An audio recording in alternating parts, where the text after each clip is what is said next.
Here we go. Okay. Hi. So Hi. I am with Susannah Tantemsapya.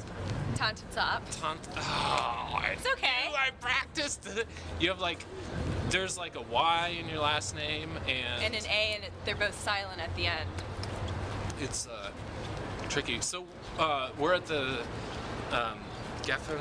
Contemporary for the MoCA. Okay. And Art in the Streets exhibition. it was a pretty good exhibition. It You was could see some of the mind-blowing. art. Yeah. It was really, I was blown away actually. Thanks for getting me in.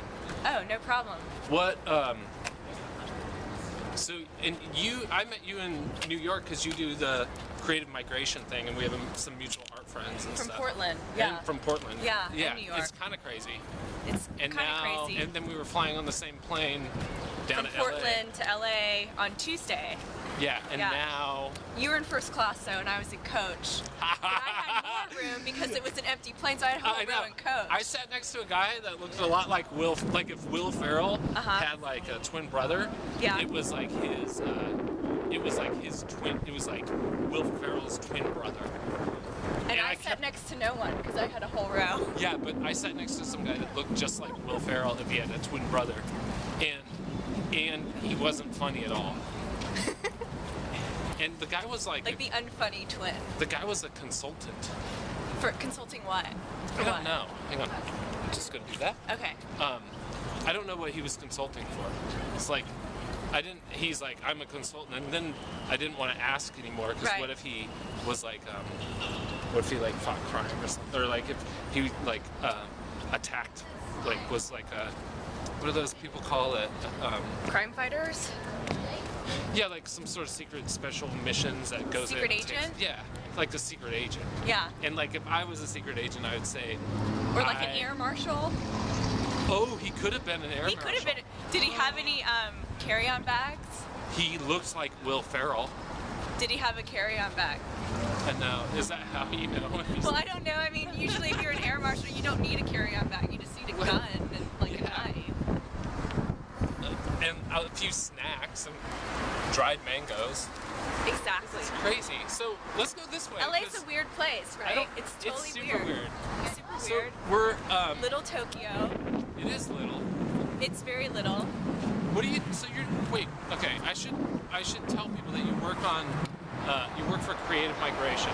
Well, I'm the founder and director of Creative Migration, and we're a nonprofit organization that produces documentary film promoting socially engaged art projects that mobilize change. And we have developed a documentary web series that has covered 3 different projects. The first is on Red 76, a collective that started in Portland, Oregon. Yeah, with Sam.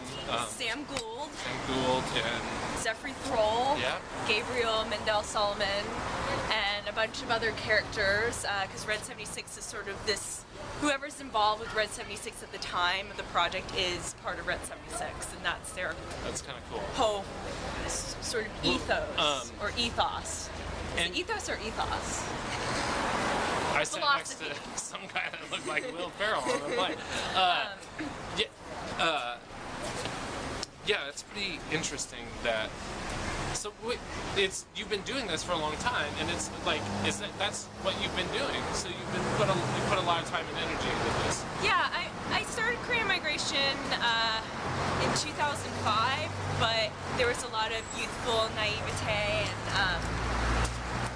and not really knowing what I was doing, and so it went dormant for a little while, and then in 2008 I was in Portland, Oregon for a film festival, the Portland Women's Film Festival, and I met up with Sam Gould, and he gave me copies of the Journal of Radical Shimming. Okay. And I was reading it on the plane on the way back to Los Angeles, and was so inspired by what was in the papers that I contacted him shortly after, and I had wanted to do this web series for a while. Yeah. But the first time I tried to do it, it had fallen through and just completely didn't work. And so it goes. But you had, like, there's several episodes now on. Yeah, there's 6 up online right now. Which people can check out. Which people can check out. And they always, you know what I like about them? What? Is they have awesome music in them. They always have really good music. Well, I it's a very musically driven web series because I also want web series to be accessible and fun, documentary format, appealing to young people, and so why not design it so that we're using really good music and having What's the response been so far? I think things going good. Things are going good. I mean, I think that with distribution, it could be going better, and so I'm looking into other avenues of distribution. I mean, I'm doing primarily the bulk of the work for Creative Migration, so there's so much, and it's not a thing that pays me. Yeah. So there's so much I can do in a day, but I work on it a lot, and so the Red 76 shoot we did in 2008, and that came together. They were part of a large group show in New York called Democracy in America, and it was put on by Creative Time at the Park Avenue Armory, and it happened to coincide with the week the global financial crisis was beginning. So that whole sort of snapshot in history we got to capture, and even now I feel like our project has more relevance now than it did then, because we didn't realize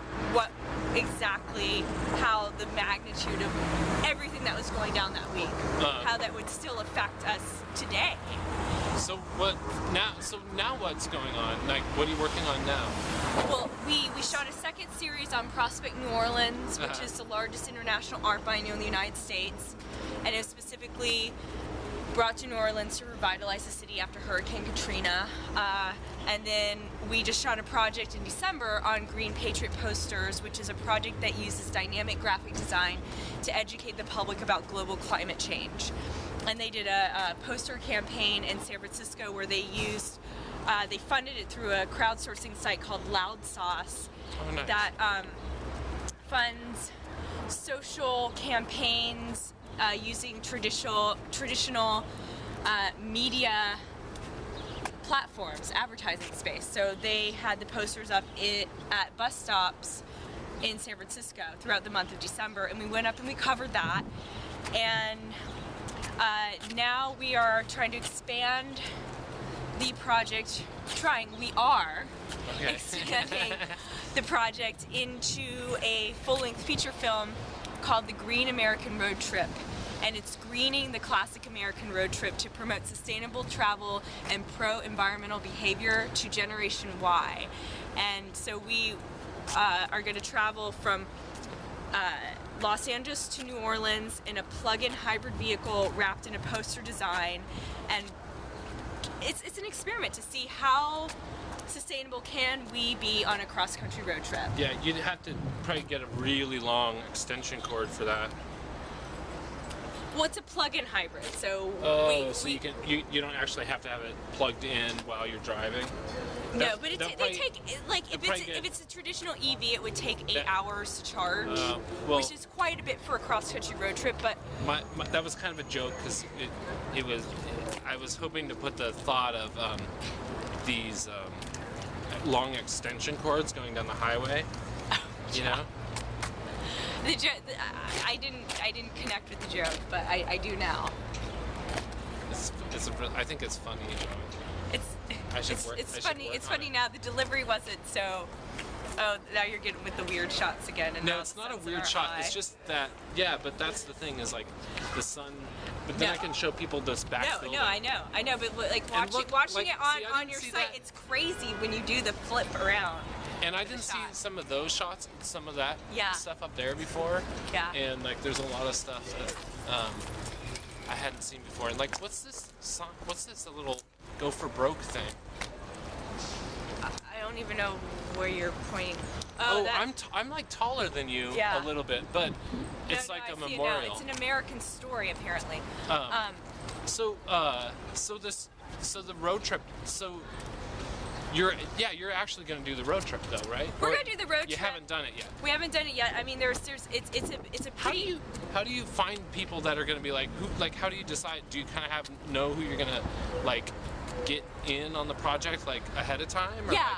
I mean, we've already applied for a grant. We've already put out some proposals, and the wheels are in motion. I already have a crew together. Yeah. That's cool. That's all done. And then also we've put together a short film showing what we did in December, and also to sort of launch this next endeavor. And we interviewed Shepard Fairey. He was a contributor for Green Patriot posters, and Shepard's work is also in this exhibition here. Yeah, there's a lot of his work in here. Yeah, and then we're interviewing Jeff McFetridge in a couple weeks, and he also is a contributor to the Green Patriot posters. And then there's also, we plan to interview DJ Spooky and Michael Beirut in New York. So that'll be wicked. That'll be wicked, and also it'll build momentum. It'll make more sense once the artists are talking about their work in the film. And also, I mean, one of the reasons that I'm doing Creative Migration, also this project, is there are things that I'm very passionate about personally, and I think that really changing the way that we consume and our habits, and being more aware of our impact as individuals, but also collectively as a society, it's a way to sort of spark a new movement that also everybody is creative in their own way, and everybody can relate to art, and to be able to start this campaign and launch it through art is very, very amazing. And everybody has that in them, and that's what art does. It relates people to one another in ways that nothing else really can, and that's what's really important. So I think that that's why our project is really timely, and I mean, we have to make these changes now. There's no other choice. Like, human beings are very adaptable. Like, there's a quote that I heard, I really like listening to marketplace.org on NPR, and I love it. And there was a quote by this guy which said that change only comes from necessity, and necessity only happens during a crisis. And so, and that being just as human beings, that's the way that we're wired. Like, we only change when we have to. And I feel like right now we have to. It's becoming abundantly clear that we have to start doing things differently. And so why not today? And why not make it fun and show that it's doable and comfortable? Yeah. So, and it's just making things accessible, and it's educating people, it's all of it. And I love doing film. Like, here, I was so excited, like, I was about to have a heart attack with the film room in here.